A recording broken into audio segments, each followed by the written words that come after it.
एक psychological concept है mindfulness का। जहाँ पर हम माइंडफुलनेस की बात करते हैं तो बीइंग मुस्लिम आज मैं आप लोगों के साथ बात करूँगी कि किस तरीके से हम माइंडफुल मुस्लिम्स हो सकते हैं या माइंडफुलनेस को हम अपने रिलीजन के साथ किस तरह से रिलेट करके अपनी जो रिलीजियस एबिलिटीज़ है या अपनी जो स्पिरिचुअलिटी है उसको बढ़ा सकते हैं।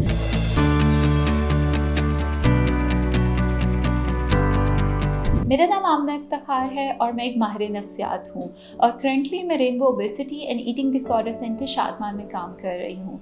जैसे कि मैंने जिक्र किया है माइंडफुलनेस का, तो माइंडफुलनेस का एक कॉन्सेप्ट होता है कि किस तरह से हम अपने माइंड को ट्रेन कर सकते हैं कि हम प्रेजेंट मोमेंट में रहें, हम जो हमारे इर्द गिर्द चीज़ें हो रही है उनके साथ अपने आप को कनेक्ट कर सके और किस तरीके से हम अपने अंदर एक तफक्कुर की जो एबिलिटी जिसको रिफ्लेक्शन बोला जाता है वो लेकर आ सकते हैं। अब एक सवाल है कि किस तरह से हम एक प्रैक्टिस मुस्लिम जो हैं अपने आप को माइंडफुली अपनी रिलीजियस एंड स्पिरिचुअल एबिलिटीज़ को बढ़ा सकते हैं।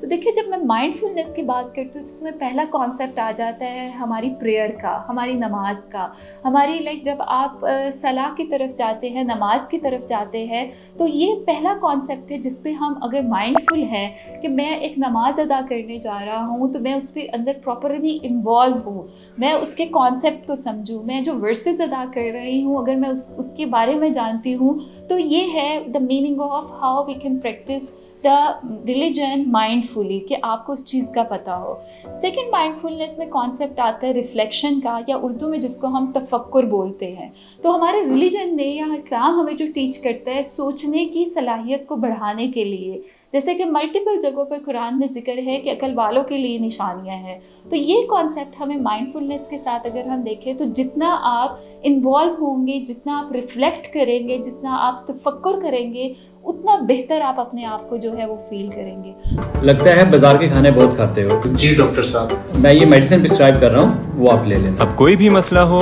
तो मरहम से डॉक्टर की ऑनलाइन कंसल्टेशन बुक करो, क्योंकि डॉक्टर से बात होगी अब घर पर। और तीसरी और बड़ी इंपॉर्टेंट इसमें चीज़ आती है जो हमारे रिलीजन ने हमें सिखाई है, that is gratitude. That is कि आप किस तरह से शुक्रगुजारी करते हो।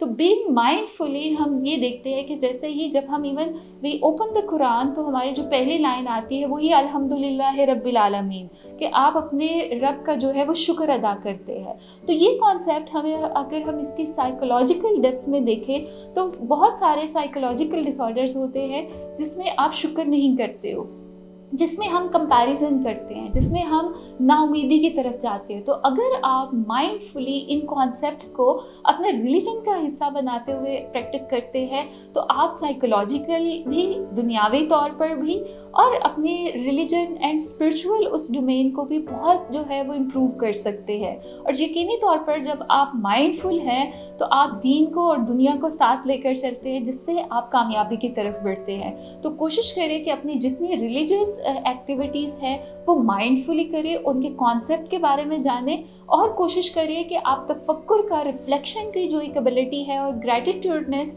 शुक्रगुजारी की जो एबिलिटी है उसको अपनी ज़िंदगियों में ज़रूर लेकर आए ताकि आप एक अच्छी और बेहतर ज़िंदगी जो है वो गुजार सके। Thank you so much for watching this video.